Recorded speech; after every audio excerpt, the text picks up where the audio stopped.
wore pink lipstick and a summer dress torn off at the sleeves. It was pinched in at my waist, 50s style, and patterned with orange and yellow flowers. Stray threads of cotton tickled my underarms as I signed the contract. It was December 2011, and my deadline was the 4th of July, 6 months away. I couldn't wait to get started. Beginning. Each morning, I pull out the chair. Everything is in the same familiar position on my desk. My computer, stacked on 3 hardback books to raise it up. The lamp on my right, the printer on my left. There is one piece of paper with tea stains all over it. It's just a piece of curled scrap paper, but I don't want to throw it out. It's where I keep my mug of tea. My dog, Levi, is always with me, watching me. Woof. His tail thumps up and down whenever I get up, like the hand of a clock, ticking. I remember I have a deadline. I'm writing a book, a memoir of my 20s in dresses. It's the stories of all the dresses I keep because they hold a precious memory. It's my first book. I haven't worked out how to structure it yet, how to organize my life into chapters, paragraphs, sentences. But one of the first things I ever learned about writing was that a story needs 3 things: a beginning, a middle, and an end. I have no idea how to find the beginning and start writing, so instead, I start reading. My favorite authors are American women and Russian men. Didion, Efron, Nabokov, Chekhov. I huddle up with them for weeks, watching how they choreograph their sentences into paragraphs and chapters. You know, you're reading to avoid writing. Clearly your subconscious is terrified of writing the book, so you're distracting yourself with other people's books. No, Levi, this is research. But why do you need to do research? Your book is about you. I move on to my old diaries. My handwriting is really hard to read, and all I discover is that I've lived a lot of ordinary days, just like everyone else.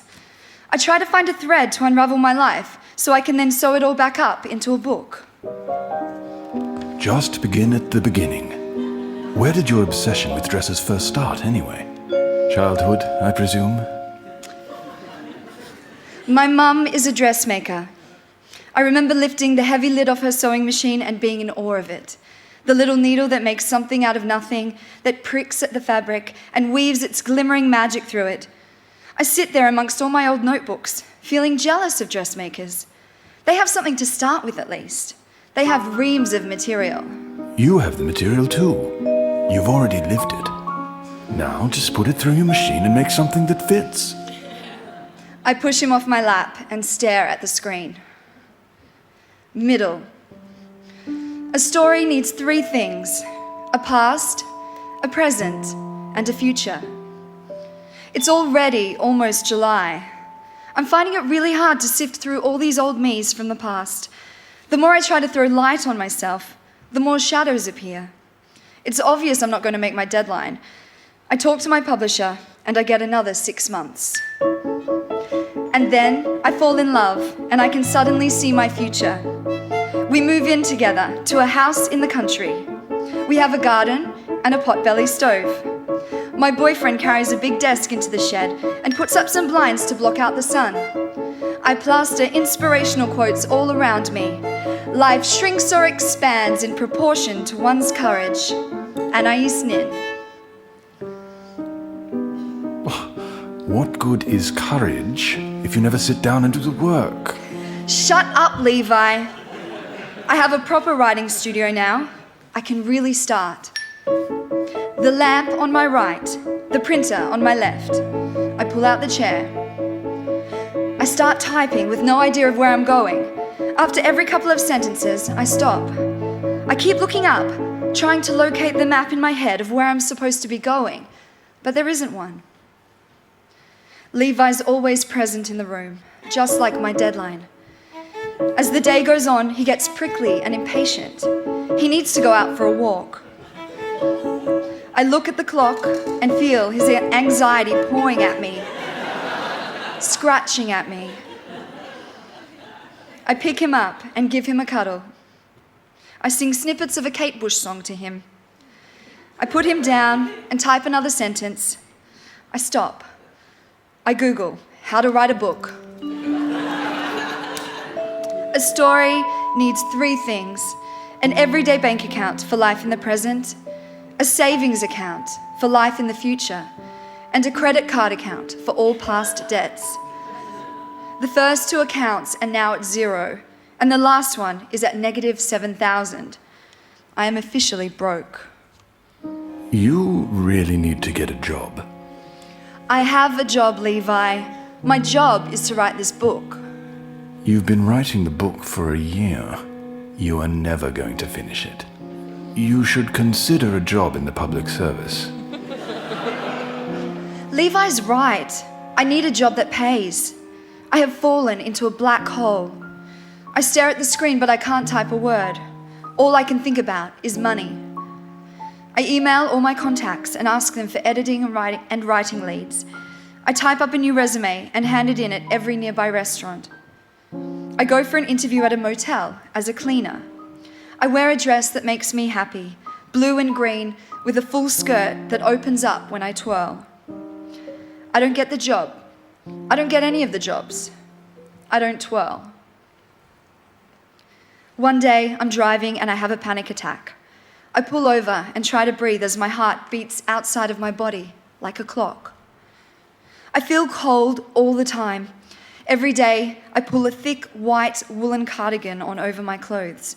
It's stained and is starting to smell, but I don't care. I pull down all my positive inspirational quotes and stick up a new one from the prolific Canadian author Margaret Atwood. Nobody is making you do this. You chose it, so don't whine. End. It's December again. The book isn't finished. The deadline gets moved again. My boyfriend and I are going to visit my family for Christmas.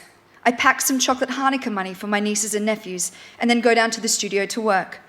When I come back up, my suitcase has been upended and there is gold foil strewn everywhere. Levi is grinning at me like a drunk. I rush him to the vet. Chocolate is toxic for dogs and he's eaten 2 bags of it. I'm terrified he's going to die. The vet sends me out of the room and gives him an emetic to bring up everything that was inside him. And when I next see him, he is covered in his own vomit and diarrhea. They clean him up and I bring him home. His scrawny, shivering body curled up tightly like a little croissant in my arms. I am shaking too. He burrows his head under the blanket. This feels unbelievably horrible. Oh, you poor thing. I don't think you know what this is like. I do know how painful it is to vomit up all your insides. It's exactly like writing a book. No, please spare me your metaphors. I'm a writer. Metaphors are what I do. Just shut up and rub my tummy. A story just needs 3 things: a beginning, a middle, and an end. Most of all, what I need now is an end. I pull out the chair, the lamp on my right, the printer on my left. I sit in tracksuit pants at the desk. I can't afford to spend money on hair dye, so my roots have grown out. The sun pours in, and I sit watching the bars of light get narrower, closing in and locking the day behind me. Sentence by sentence, I write. And every few months, I have a new chapter finished. I'm almost there, but then I see all the chapters I've still got left to write, and the despair starts choking at me again. It's July again, a year and a half since I first started. At last, I find a job waitressing at a restaurant on weekends. One morning, before my shift, I wake up early and write 1,000 words. The next day, I do the same.